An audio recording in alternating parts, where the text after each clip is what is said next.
Hi everyone, this is the next video in the series covering our traverse of the US on the Trans-America Trail, the TAT, on a couple of Royal Enfield Himalayan motorbikes. This video will cover Oklahoma and New Mexico. So if I just pop the camera around and have a look at the map.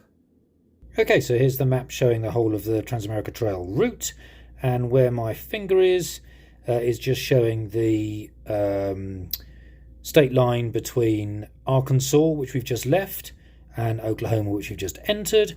And you can see that our route basically nips up to the state line with Kansas, but stays below it, and then traverses the whole width of Oklahoma, including this left-hand section, which they call the Panhandle, before just ducking in to the northeast corner of New Mexico before going north into Colorado. So it's this section of these two states that we'll be covering in the video.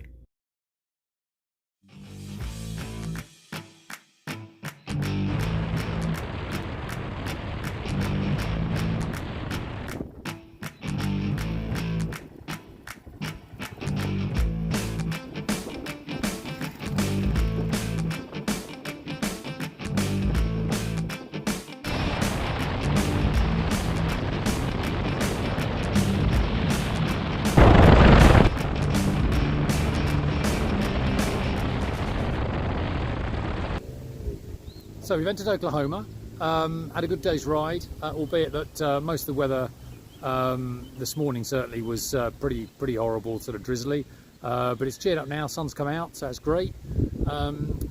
The countryside is, it's like a really big version of the UK actually, the UK countryside. Very green, mainly cattle, ranches, and very gridded.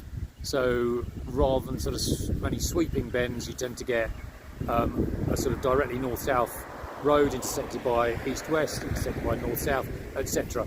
Albeit that each of those bits might be 3 or 4 miles. Very, very long straight roads.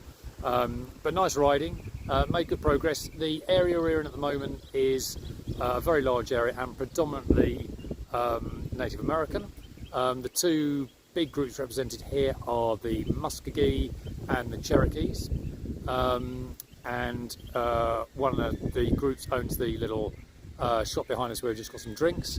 We're going to push on for another probably an hour or so, and then find some accommodation for the night.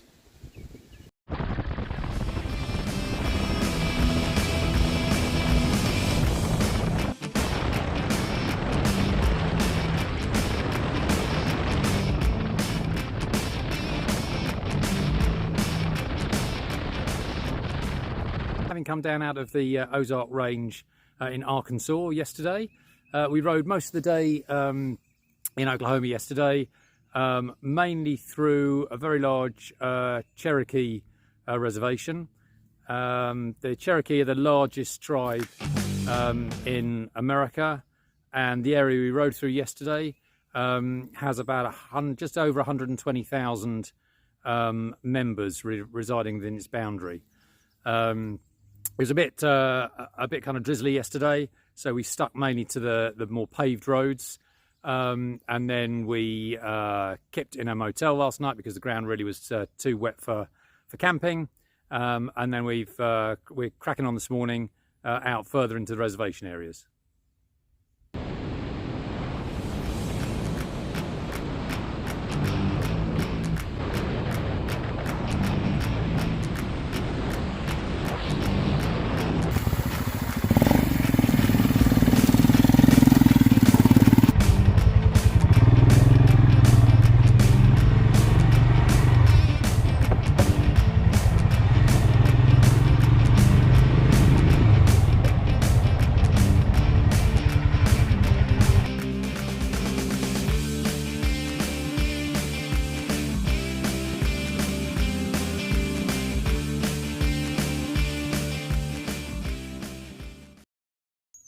Okay, so we're out further into Oklahoma today, heading pretty much directly west.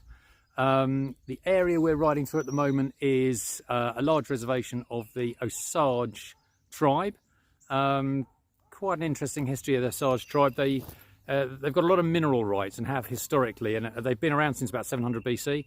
And at one point, apparently, during history, they were the wealthiest per capita tribe in the world. Not anymore, but they do still have a thing called head rights, which is some sort of reparation system acknowledging the mineral rights and oil actually here as well. And that sort of gets split and passed down through generations, but it's still each sort of full section is worth over $100,000 a year. So they're a comparatively wealthy people. So we're going through their very large reservation today, mostly unpaved roads. It's been, over the last few days, they've had a lot of rain here before we arrived and a little bit of drizzle yesterday. And we just passed a sign that said road liable to flooding. And if I turn around, that's the road we just came down. And this is where we're supposed to be going. And it certainly is liable to flooding. So we'll have a little look-see and we'll have to get a workaround somewhere.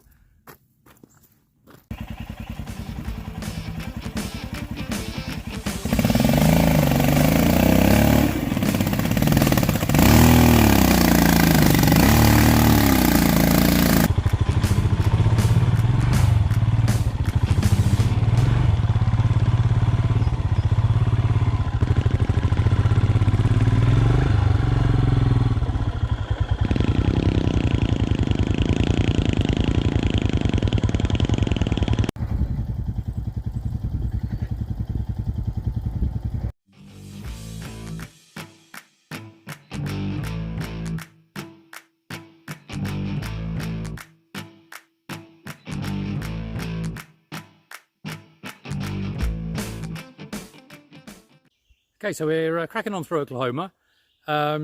We're heading towards the area known as the Great Plains. We're obviously not quite there yet because it's still in parts quite sort of wooded and hilly. And although it's a lovely day today, apparently the last few days have been very heavy rain.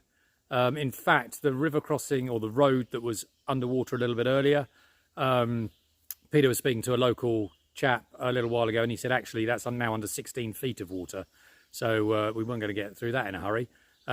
We keep rerouting with not even varying degrees of success, to be honest, with 100% failure rate, which is kept up because we've come down another reroute, and if I just turn us round, our road basically goes across that river, and unfortunately there's no way we're getting across that, so we'll have to double back again, find some tarmac and head west on that.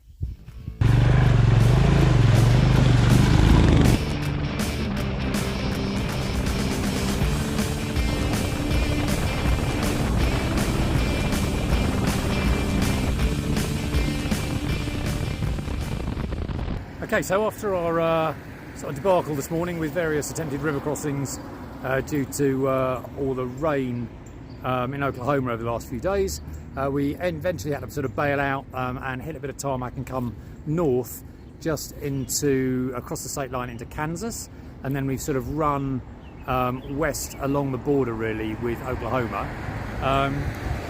Ran out of fuel, but have now filled up and stopped for a bit of lunch at this top place, Big and Smalls, just outside Arkansas City. It's a bit confusing. This is Arkansas City in Kansas, but there is an Arkansas State and there's an Arkansas City in Arkansas State.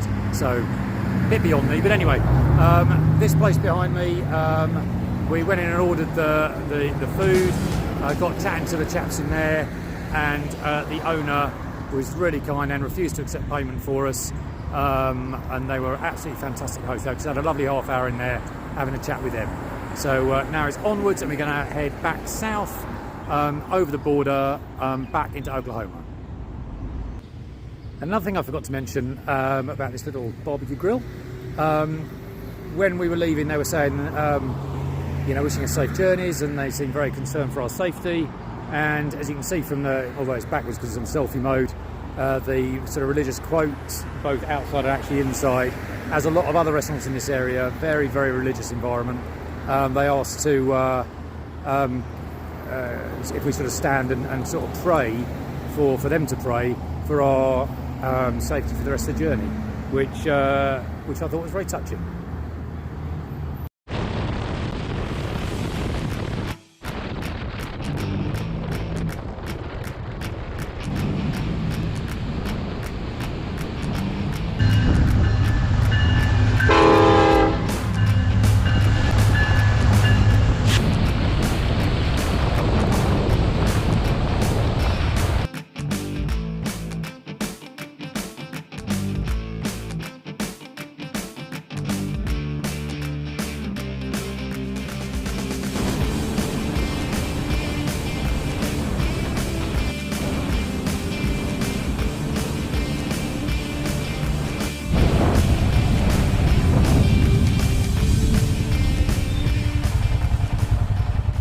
So after our nice lunch, we've carried on back into Oklahoma and along the sort of grid work of dirt roads. They have a mile grid, so mile up, mile sideways, mile up, mile sideways, etc.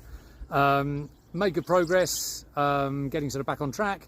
Stopped for some petrol, and we're chatting to the people in the petrol station about, you know, where we might camp, because it's the Thanksgiving weekend, so everyone's very, very busy and lots of police about, so wild camping's a bit difficult, etc. And we were hanging around having a drink there, and a chap approached us and said he heard we were heading west. He lived about 10 miles west, had 40 acres, and we were very welcome to camp on his land, which is where we now are. So we've followed this chap Dan into pretty much the middle of nowhere. He owns about 40 acres here and about 300 acres somewhere else, which he farms. He's just nipped off into town for a meal, which he invited us to as his treat, but we declined. He's too generous already, and he's left us here surrounded by his dogs at his kind of homestead, where we've popped our tents up behind a barn, and we'll sleep here before heading off further west tomorrow morning.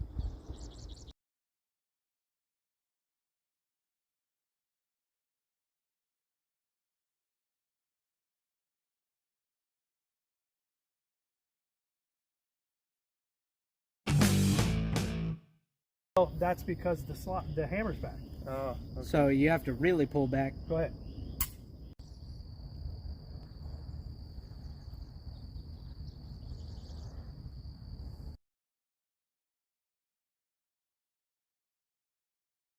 They call the guns that won the West. Right. Lever action Winchester 30-30, pretty simple. Simple design. Works very effective. 30 caliber bullet. This one is the ones that the old buffalo hunters would have used. It's a lot bigger bullet, 45-70 government. Basic same design. This one's made by Henry. Octagon barrel. Anyway, this would have been buffalo type guns. This is if you have a burglar behind your neighbor's refrigerator and you want to take him out from your living room. This is the one.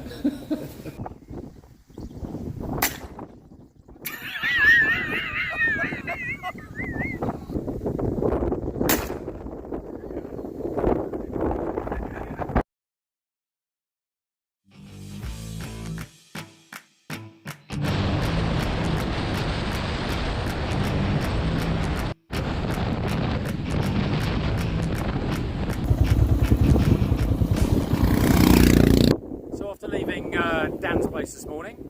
After his hospitality, we've headed basically pretty much due west through more of Oklahoma. As you can see, lovely sunny day, really windy, constant wind from one side, but at least it's sort of slightly cooling. It's very, very hot, probably high 80s, 90s I would think. And we're now riding through an area that's called the Panhandle, which is simply to do with the shape of the state of Oklahoma. So if we have a quick look at a road sign I took a picture of, you can see the shape of the handle.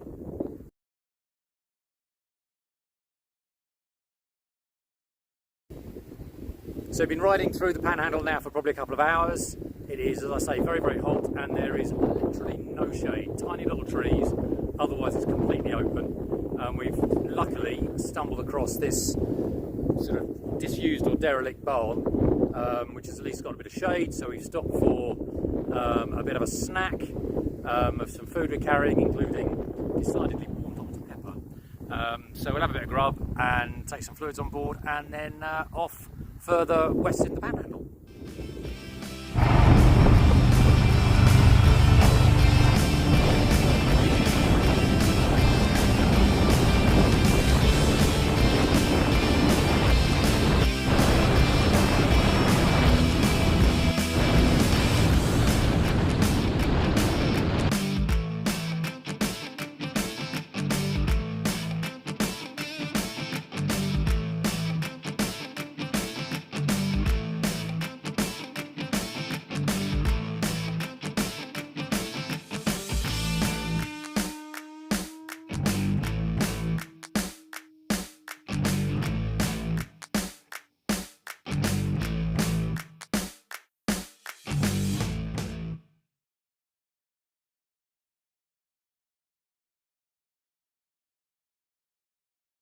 This is the chap that seemed to control everything in Buffalo Creek.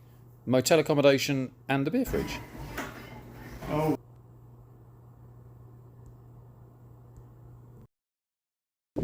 So we've come through at least the first part of the Great Plains area, which was great riding but very, very hot. And we've arrived at basically the only town sort of in the area called Buffalo Creek. And we've got a little motel behind me where Pete's adjusting his chain to stay for the night. And one of the chaps we spoke to did know actually why the Panhandle area that we're going through of Oklahoma is shaped like that. And apparently it's sort of to Tracy. It's basically an area of land that nobody wanted. It used to be in Texas, but they didn't want it. There seemed to be no value in it. And the Indian tribe that resided there wanted it, and so did Oklahoma, for different reasons. And they applied to the government for some sort of rights. And the president at the time, I think it was probably Roosevelt, came back with a counteroffer and said if they would combine together to form Oklahoma, I think it was the Sequoia Indians and the people of Oklahoma, if they joined together, he would give it the status of a state. So they did that, which is why you've got that strange little bit, which is in fact the handle of the Panhandle. And of course, subsequent to that, oil was discovered. So everyone that said they didn't want it historically is obviously a bit annoyed. And now there's mineral rights and oil and all sorts of things there. So we're just tidying up and then wander down the street, see if we can find something to eat, and then head off again in the morning.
So we've carried on across the Panhandle this morning, and as you'll hear, it's pretty windy.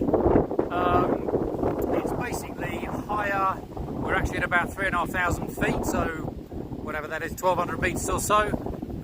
It's very hot. It's showing about 41 degrees.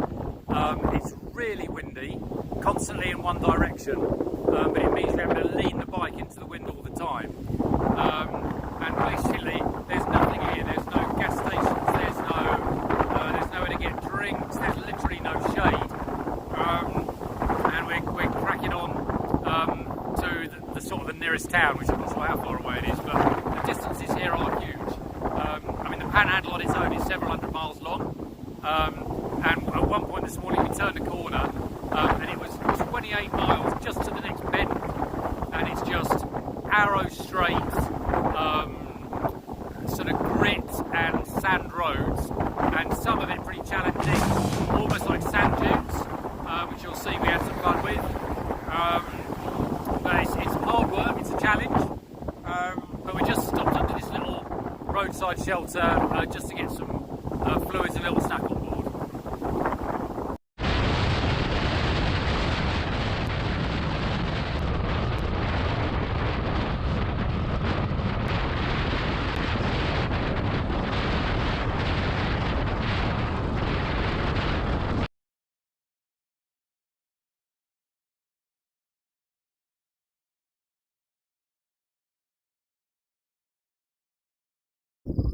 So after a pit stop at a motel last night, just to do some running repairs on the bikes, after various bits shook loose and fell off and etc. after our fun and games yesterday in the tracks, we're now back on the very final bit of the Oklahoma Panhandle, heading towards the border with New Mexico, which is probably only about 15 odd miles away.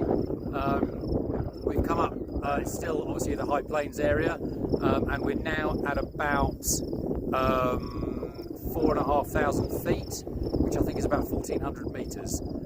So pretty high, but it does make for a slightly cooler day as we head towards the border.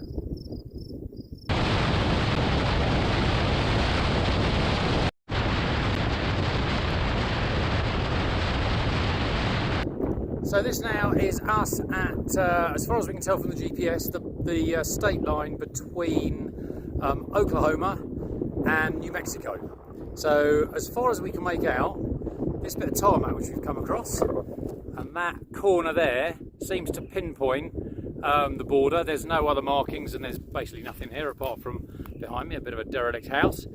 So we'll now we'll carry on through New Mexico. We're only sort of doing the sort of corner, the top right hand corner of New Mexico, before we then duck up north a little bit into Colorado. So we'll head west now through New Mexico.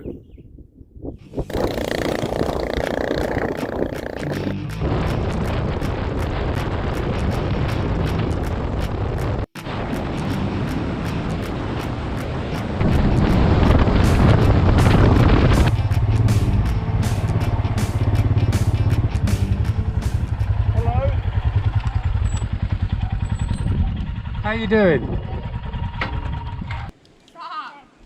Hi. Oh, what's this? Muffins. Oh, do you want a muffin? Muffins. Can we have one? Yeah. Oh, thank you very much. What's your name? Cash. Cash. Thank you very much indeed. Did you make these? No, my mommy did. Really? Fantastic. So my horse's name is Sledge, and Leslie, what's your horse's name again? Smalls. And these two are like best buddies. He can run around. Every boy. This is Gus. This is Freckles. And this is Gus.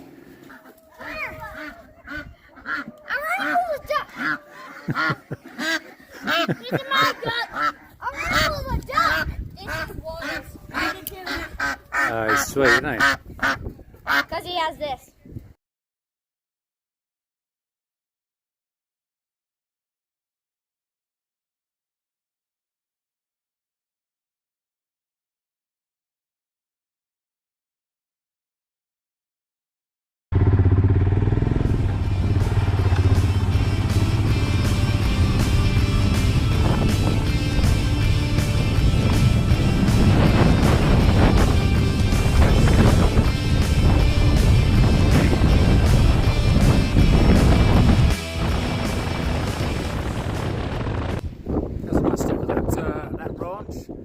Getting shown around by the little kids.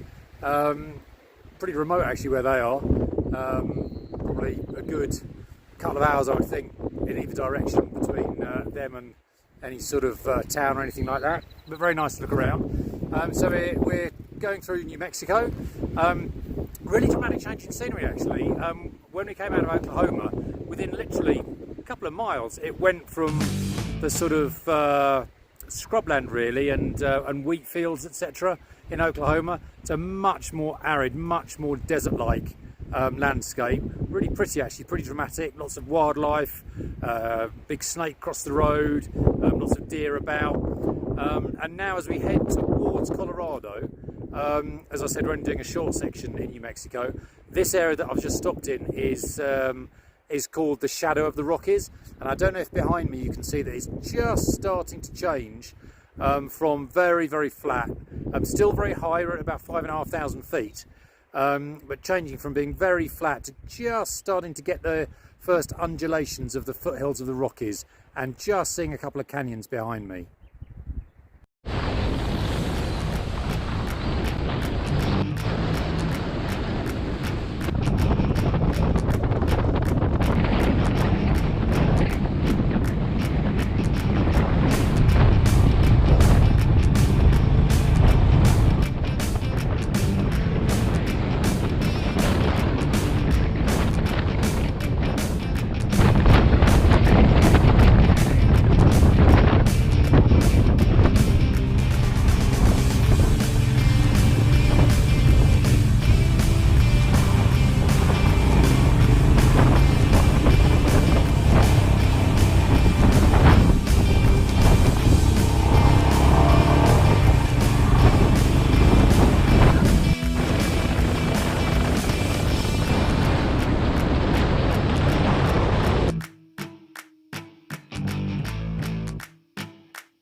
Finished our time in New Mexico.